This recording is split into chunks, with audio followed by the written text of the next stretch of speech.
All right, hey guys, welcome back. This is the second video. We're going to be going over water supply and standpipe operations. Last video we were doing fire suppression, and that's kind of the glitzy, sort of awesome side of high-rise structure fires. And so it was only fitting that we had our beautiful Pier 1 backdrop.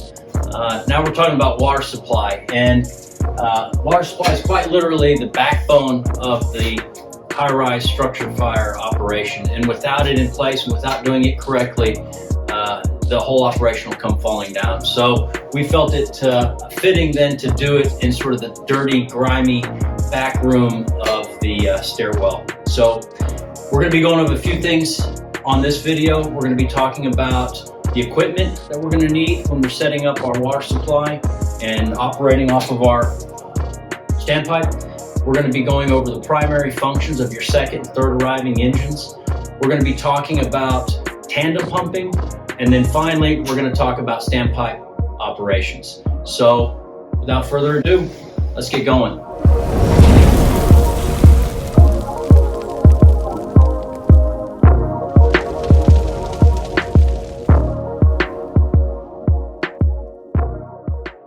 All right, here comes the second on engine. The first on engine, of course, has got a good spot right by the lobby front door.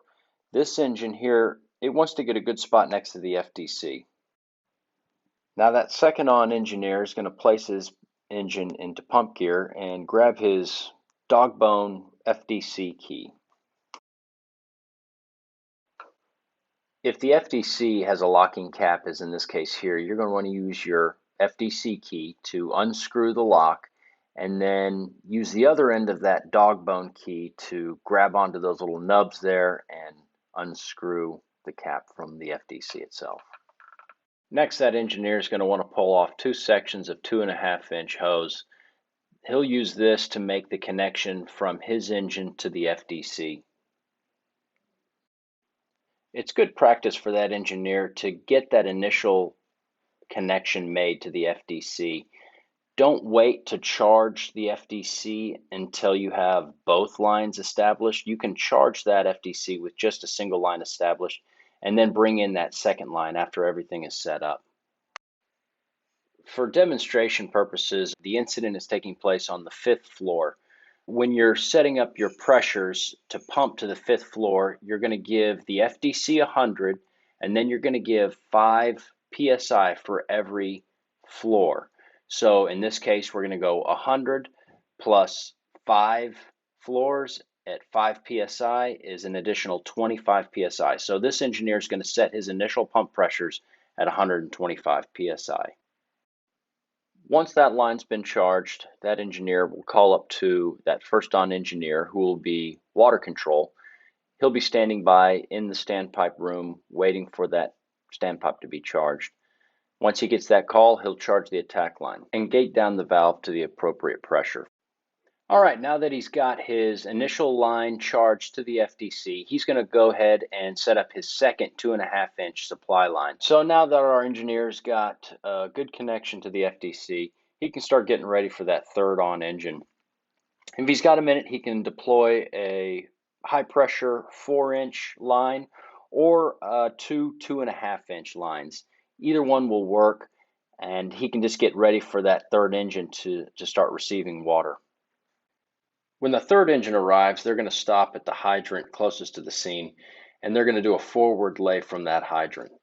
As you can see here, they're dropping their guy off. He's going to grab his bag. He's going to get a section of hose, wrap that hydrant, and send that engine on their way. If you're the one setting up the hydrant, be sure to set this hydrant up in a way that's going to facilitate a volume connection later on if that should be needed.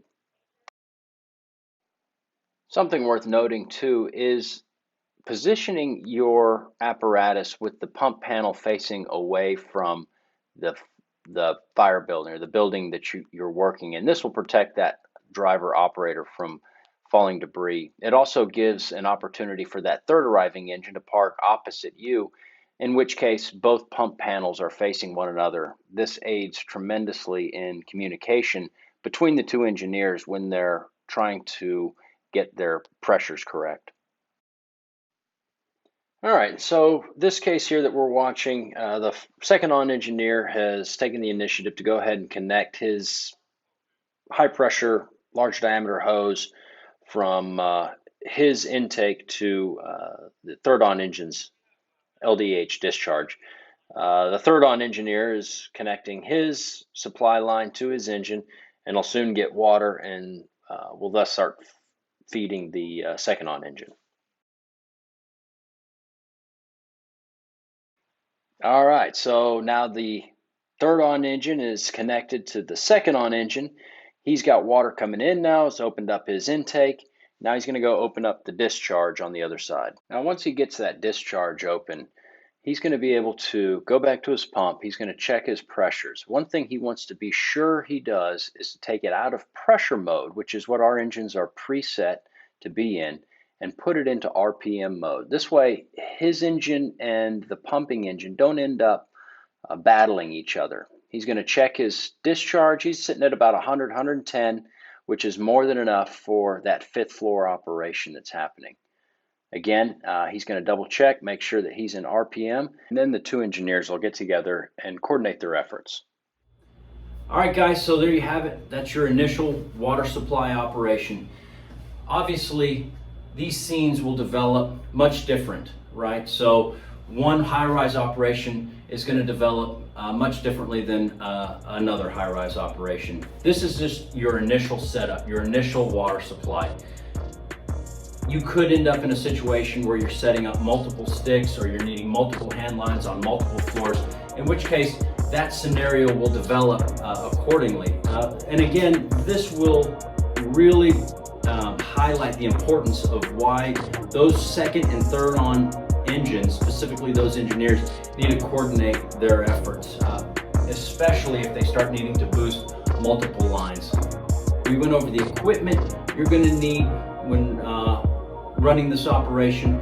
We went over what that second and third company's priorities are going to be in terms of setting everything up. We went over how to connect everything and send that water aloft. Hope you guys found this video helpful. We'll see you on the next one.